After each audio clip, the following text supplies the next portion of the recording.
Okay, this is part two of the 1976 Supreme Court decision that gave prosecutors and district attorneys absolute immunity for practicing prosecutorial misconduct in the courtroom, which they are getting away with as of today as well. This is an overview of part one. This is going to be like a 3 or 4 part series, along with case law that I've actually conducted in regards to this subject. So let's go over prosecutorial misconduct again, just in case you didn't completely understand what that means. So prosecutorial misconduct consists of these things. Number one, falsifying evidence. Number two, coercing witnesses. Number three, soliciting and knowingly sponsoring perjured testimony, withholding exculpatory evidence and or evidence of innocence, introducing evidence known to be illegally seized at trial, and initiating a prosecution in bad faith, in other words, for personal reasons or with knowledge that the individual didn't commit the crime. Now, a lot of people that is going to end up doing more research, because I'm trying to unplug you from the matrix, is wondering why aren't there laws in place that is actually punishing these prosecutors from practicing this prosecutorial misconduct? Because what if this one district attorney actually is practicing prosecutorial misconduct and he sends my son, my daughter, my cousin, my husband, my wife, or any one of my family members to jail for a crime that he know and the courts know that this individual did not commit? Well, if there was laws in place that actually sent these prosecutors and district attorneys to jail for practicing prosecutorial misconduct, which is a very common thing according to the research that I've conducted, they just don't. They're not just going to tell you about it. They're not going to say, "Hey, just let you know, I just practiced prosecutorial misconduct, and there's nothing you can do about it," because they have absolute immunity. So even if they did say, "Hey, I practiced prosecutorial misconduct," well, you can't sue me because according to the 1976 rule decision by the Supreme Court, I'm protected to being sued. So the reason why you don't have laws like that, because prosecutors actually is they going to actually second guess themselves in their work. That means that, you know, if there's laws in place, what's going to end up happening is you're going to see, of course, less prosecutorial misconduct, and also you're going to see more individuals actually suing these prosecutors and holding them accountable for their dirty work. Now, when I was doing my research on this subject, um, I came across this one thing in this article.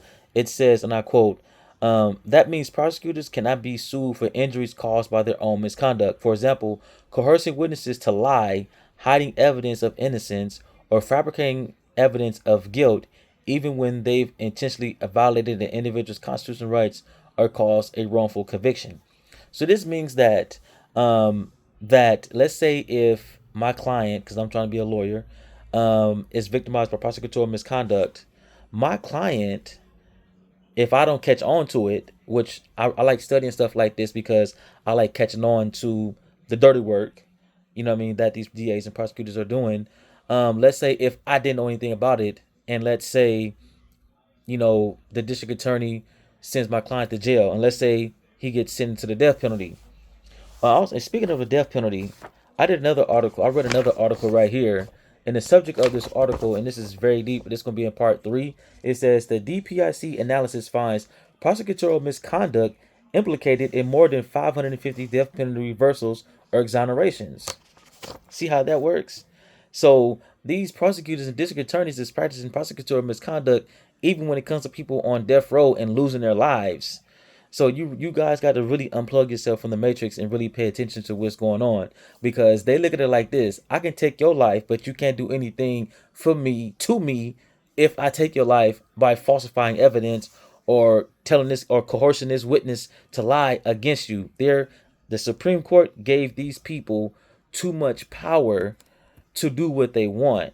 And we already live in a country where racism is running rampant, where police officers have qualified immunity. Now the Supreme Court is now giving the prosecutors and the district attorneys absolute immunity. Is absolutely insane where this country is going. Then let me read another quote that I read from this article. And I'm gonna post a link under it right here. Okay, this absolute protection for prosecutors was made up wholesome of judges. So basically, it was a panel of judges that was either former attorneys and former prosecutors, of course, because you have to move up to become a judge. It does. Now let's go back to the article. It does not appear in the Constitution or any law passed by Congress. In fact, Section 1983, the Civil Rights Act, expressly says every person who violates the rights of another shall be liable to the party injured. And that's in 42 USC, which is a federal statute, 1983. Well, let's break down the Section 1983, the Civil Rights Act. So pretty much you can get sued. Police officers can get sued by this as well, federally, under the Section 1983, if they violate your rights and they pretty much get away with it. Well, according to the absolute immunity that was given to the Supreme Court in 1976, even prosecutors can't be sued under the section 1983 because they have absolute immunity.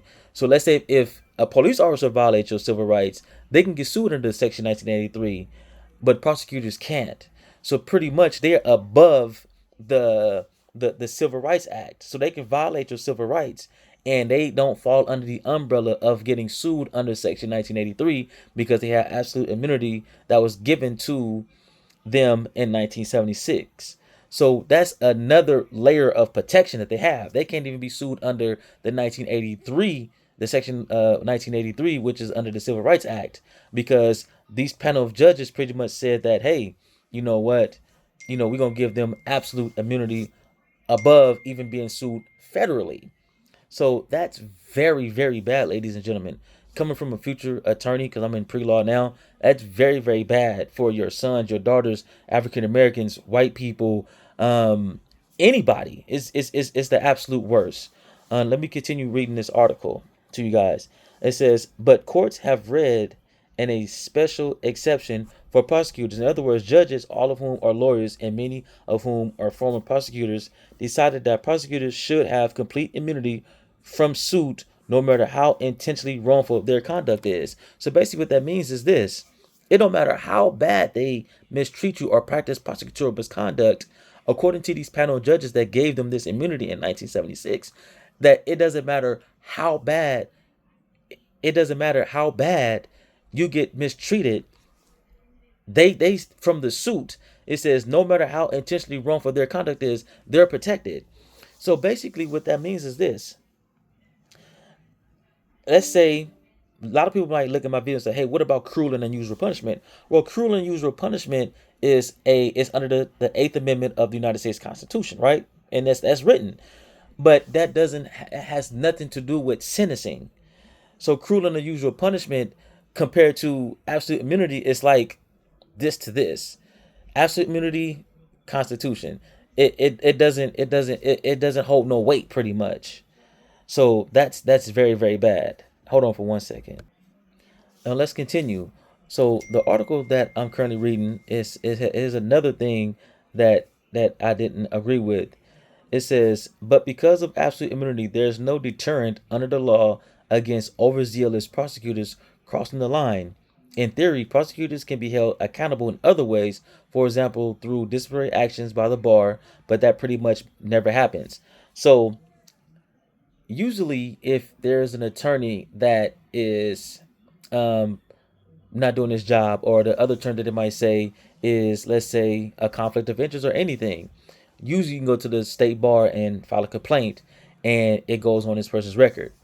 Now, prosecutors, for example, if you want to complain against a prosecutor for practicing any type of prosecutorial misconduct or any type of malice or racism or prejudice or anything like that, a lot of people don't know who to complain to because you look at them as an authority figure like they untouchable.